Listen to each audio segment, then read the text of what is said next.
আমি বেলেগ কাৰণ একো নাই, আমি খেতিয়ক মানুহ, আমি চাহ খেতি কৰো, আমি ক্ষুদ্ৰ খেতিয়ক।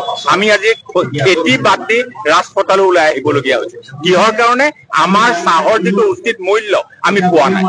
আমি আজি চাহ কৰিবলৈ যাওঁতে আমাৰ প্ৰতি কেজি চাহত আমাৰ উৎপাদন হয় 25 টকা। আমি এতিয়া কেইটকাত? 13 টকা 12 টকাত আমি চাহ বিক্ৰী কৰি আছো। কিন্তু আপুনি চাওক, আজি পকা পাতৰ পাৰ কেজি পকা পাত এতিয়া 300 টকাৰ তলত কোনেও নাপায়। আপুনি যদি আজি বজাৰত কিনিবলৈ যায় পকা পাত আপুনি মিনিমাম 300 টকা, কিন্তু আমি কেঁচা পাত আমি দি আছো 13 টকা 12 টকাকে। তাৰমানে কি? আমি শোষিত হৈ আছো। বৃহৎ গোষ্ঠীয়ে বা আজি বদলি ক্ষেত্ৰৰ পৰা শোষণ কৰিছে, আৰু সেই ক্ষেত্ৰত আমি চৰকাৰক অনুৰোধ কৰিছো যে এটা মিনিমাম মূল্য এটা দিয়ক, য'ত আমি বাচি ৰাখিম। আৰু সেইকাৰণে আমি কৈছো আপোনালোকে কমেও আমাৰ যিহেতু উৎপাদন 25 টকা, আপোনালোকে মিনিমাম 30 টকা বা 35 টকা এটা মিনিমাম ৰেট এটা ফিক্স কৰক। আৰু চৰকাৰক আমি অনুৰোধ জনাইছো যে চৰকাৰক অনুৰোধ যে আপোনালোকে যিকোনো প্ৰকাৰৰে চাহৰ মিনিমাম মূল্য এটা নিৰ্ধাৰণ কৰক, যাতে ক্ষুদ্ৰ খেতিয়ক জীয়াই থাকে।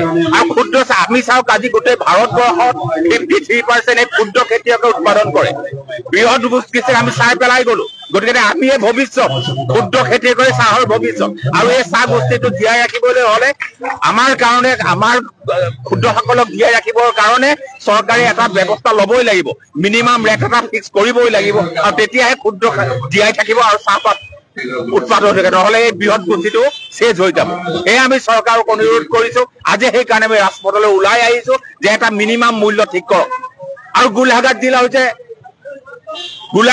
হৈছে এতিয়া খৰাং পীড়িত। সেইকাৰণে আমি চৰকাৰক জনাইছো আপোনালোকে জলসিঞ্চনৰ ব্যৱস্থা কৰক।